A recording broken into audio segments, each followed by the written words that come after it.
You know, trading the stock market to me it's got a bit of similarities with dating a narcissist. They have a few things in common. They both start off with a bit of excitement.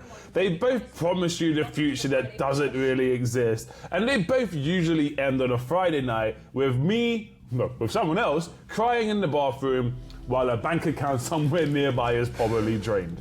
Welcome to the Friday flush. Okay, bear with me. Imagine, it's 3:30 p.m. You've had a decent week. You're up, 2%. You feel like a genius. Why don't you, eh? Why shouldn't you? You think, hey, maybe I should hold onto this position over the weekend. The trend is my friend, right? I mean, why kill something that's working for me? Let the profits run, is what they said to me. Wrong. The trend is not your friend. The trend is a ruthless, algorithmic predator that is looking at your stop loss the way a shark looks at a wounded seal. This is the House of Trade. My name is Justin Benton, and welcome to another earth-shattering financial video that hopefully makes us into better and profitable traders. In the next 14 minutes, I'm going to ruin your life. Or just your weekend. I'm going to explain why the market and how, more importantly, it systematically pukes and vomits price action in the final 30 minutes of the trading week. I'm going to show you this forbidden system and this forbidden math of why holding risk over Saturday and Sunday is mathematical idiocy. So, bear with me, like, share and subscribe. Welcome back to the House of Trade. Thank you for the two of you who are watching. I'm going to introduce you to the entity, the manifestation that's responsible. It's not a who, it's a what. And it wakes up exactly at 3:30 Eastern Standard Time every Friday to take your money and make your weekend a bit more tumultuous.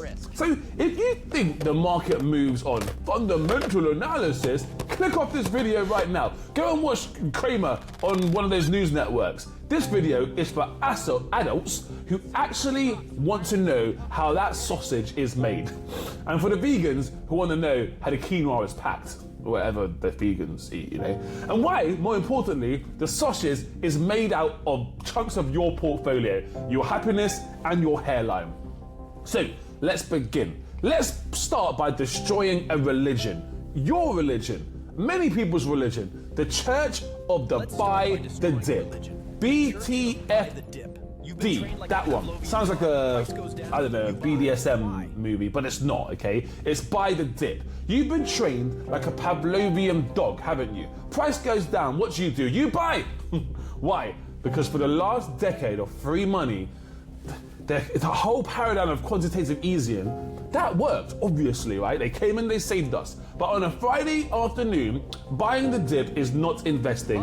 It's stepping in front of a freight train to pick up a dime while having sticky adhesive on your shoes, making it difficult or impossible for you to escape.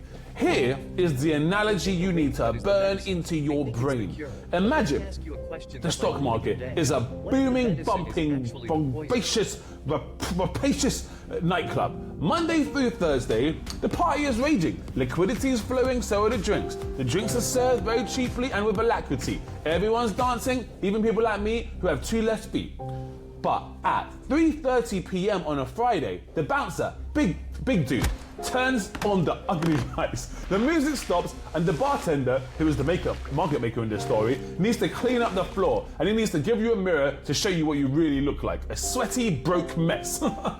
If you are still on the dance floor trying to buy that dip, you aren't a trader, let's be honest. You are the trash they're trying to sweep out of the door into the blinding light of the morning, which isn't only a solar blindness, but also one of conscious, which is way past the brink of redemption. You see, you think you're trading against other humans. You think there's a guy named Steve in Wisconsin selling you some shares because he needs the money to buy a jet ski. But no, Steve doesn't exist, silly. Stupido, you are trading against a liquidity vacuum, and it's purely electronic. It's not biological, and it's not called Steve. Here is the kicker. The people moving the market at 3:30 p.m., who are they? Well, they're the people who don't care about you, They don't care about your portfolio, they don't care about your receding hairline, and they don't care about the price. They don't care about the value either. They are price agnostic, and that is why they're so dangerous. They have nothing to lose. So, who are they? Let's personify this algorithm. Let's give them a name. Let's call him the risk officer. Let's call him Brad. Brad works at a major prime brokerage. If you don't know what a prime brokerage is, I'm not going to explain it here. Go and Google it, okay? Brad doesn't care if Apple cured ontological cancer. He doesn't care if he did it this morning. He doesn't care if he's going to do it into the future. Brad doesn't care if the unemployment numbers are good. He doesn't care about the CPI. He doesn't care about the PMI. He doesn't care about all of the other acronyms. Brad has one job: to go home flat. What does that mean? Flat means no risk, no mass, no risk at all, okay? I don't know any other languages. Zero risk, basically. You see, the banks and the institutions, they hate the weekend. Why? The same reason why you should. Because the market is closed for 48 hours. And I don't mean that in an addictive way. I mean it in a case that in those 48 hours, a war could start, a bank could fail, a CEO could get arrested. If Brad is holding billions of dollars of Amazon stock over the weekend and news breaks on a Saturday, Brad gets fired on Monday, okay? So what does Brad do? Brad does what any self-respecting, self-aggrandizing, bonus-earning Brad would do. At 3:30, Brad's algorithm wakes up. It looks at the inventory. Oh no, says the inventory and the algorithm. We are $500 million long in some tech stock that I don't even know the name of. I'm just following the index, right? Does the algorithm analyze the PE ratio? Does it check the RSI? No, it executes market on close. MOC order. It dumps it. It dumps it hard. It flushes that inventory like it's going out of business, like it's going out of fashion. It's taking out the trash so Brad can go and play golf without an ulcer, without a worry to go think about, right? He wants to be flat. Who is on the other side of that trade? Who is buying Brad's worry? Who is investing in his risk-freeness? Who is investing and who is thinking, hey, this is a buy the dip discount? It's you and it's me, normally, right? You are, we are, all of us are Brad's liquidity. We are the landfill where Brad dumps his toxic excrement every single Friday afternoon into our burgeoning somewheres, right? But wait, it gets even darker because it's not just about selling stocks. It's about the casino. It's about the options. The options, the weapons of mass destruction, of financial destruction. The thetas, the Rho, the Vegas, the deltas. Let's talk about the gamma trap. So, Fridays, they're the expiration day for weekly options. Trillions and trillions of dollars in those zero DTEs, 0 days to expiration, that you think are going to make you rich, right? With thetas that burn away any kind of value of the optionality. They are contracts. They are making the market makers rich every single day, right? The people who sold you those lottery tickets, they have to hedge that exposure. They have to be delta neutral. And here's how it works. Here's the dastardly mechanism. Pay attention. This is the part that makes you some money. So you should definitely share, like, and subscribe, right? Why not? If the market starts to drop at, let's say, 3 p.m., market makers who sold put options finally find themselves on the wrong side of the trade. To hedge, what do they have to do? They have to obviously go the other way. They have to short the market. How do they do it? They sell futures. This pushes the price down even further, which makes more puts go into the money, which forces them to sell more. It's like this whole self-revolving loop that every time I talk about it makes me sick to my stomach if I wasn't making so much profit off of it. It is a negative feedback loop, a self-fulfilling prophecy of option doom. The algorithm sees the price drop, so what does it do? It sells, which makes the price drop, so it sells again. This is why the Friday flush, which I'm calling it, which is so, alliterative, is so violent. It's not about the mathematical cascade of hedging requirements. It's about the fact that it gets triggered in milliseconds. And you're still sitting there drawing a support line with a crayon on the chart. Really, buddy? Really, buddy? That support line is drawn in preschool kindergarten crayons. The algorithm is drawing in digital bulldozers. I know which side of the trade I want to be on. It's not the ones with crayons. I want to show you something. Something the financial news networks will never show you because they need you to stay invested. Let's look at the weekend gap statistics. What are those, Justin? What are weekend gap statistics, Justin? I've never heard of weekend gap statistics, Justin. Well, statistically, the majority of black swan events, which are massive crashes, they realize their losses when the market is closed. What do I mean by that, okay? When you hold a position through the Friday close, you are engaging in uncompensated risk. Risk without prophylactics, for want of a better phrase. You're taking on 100% of the danger of a global catastrophe for 0% of the ability to exit the trade. Have you ever thought about it like that? Well, if you haven't, listen on. Because here is the real secret. This is the forbidden knowledge that most people pay for, but I'm giving away to 2 of my subscribers for free. It's called MOC Imbalance. Let me explain how it works. At 3:50 p.m. Eastern Time, the exchanges publish market on close, MOC. That's imbalance data, okay? They tell you exactly how much money must be sold at the final 10 minutes. Most retail traders don't even know that this data exists, let alone how to find it. But you know who does? The algos. Yeah, the smart algos, they know exactly how it exists. If the MOC,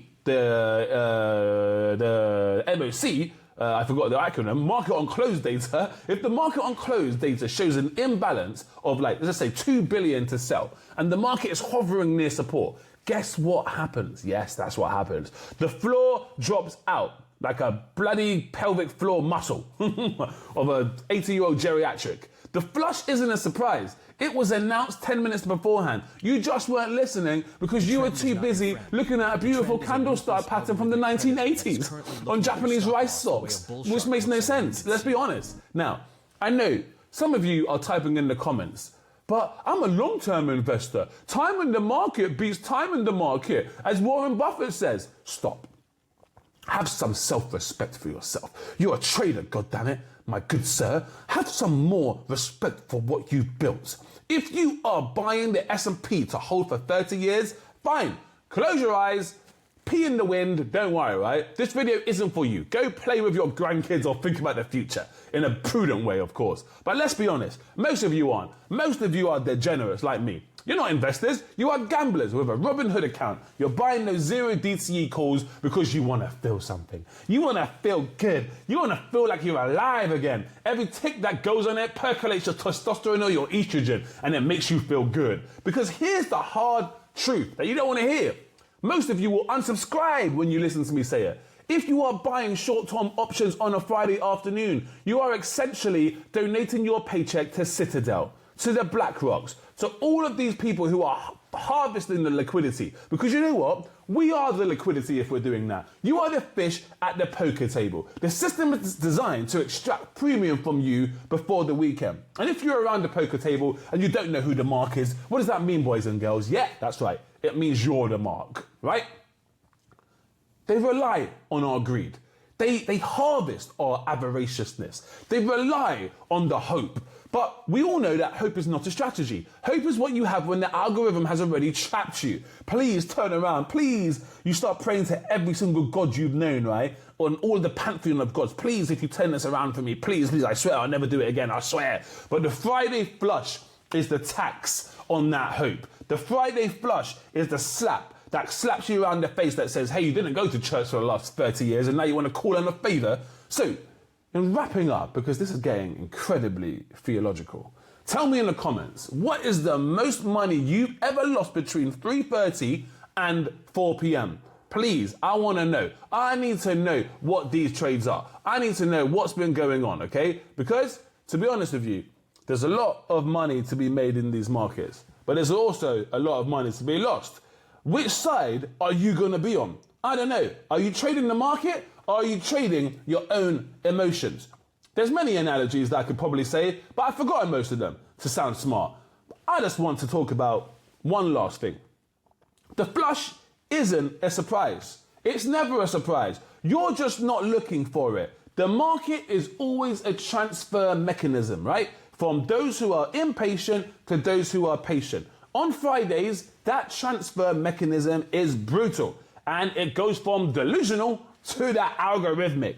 Don't be the delusional one. Don't be that guy watching from the sidelines, laughing as the flush happens. The Friday flush is just one of the liquidity traps that is used. Don't let them use any of the liquidity traps. There's other ones. The 9:30 one, it's called the opening range trap. And there's other ones that take your shares as the day begins, as the day goes into the middle of the day, and as the day comes to an end. If you want to see how those rigs work, watch on for my next videos, okay? Because I'll be talking way more about them. But for now, my name is Justin Banton. This is the House of Trade. I hope you don't get gamma trapped. I hope you don't get delusional to algorithmic. And I hope I've opened your eyes up about the gambling nature of this market and the danger of being in uncompensated risk on the weekends. If you did enjoy my video, please do like, share and subscribe. Ciao for now.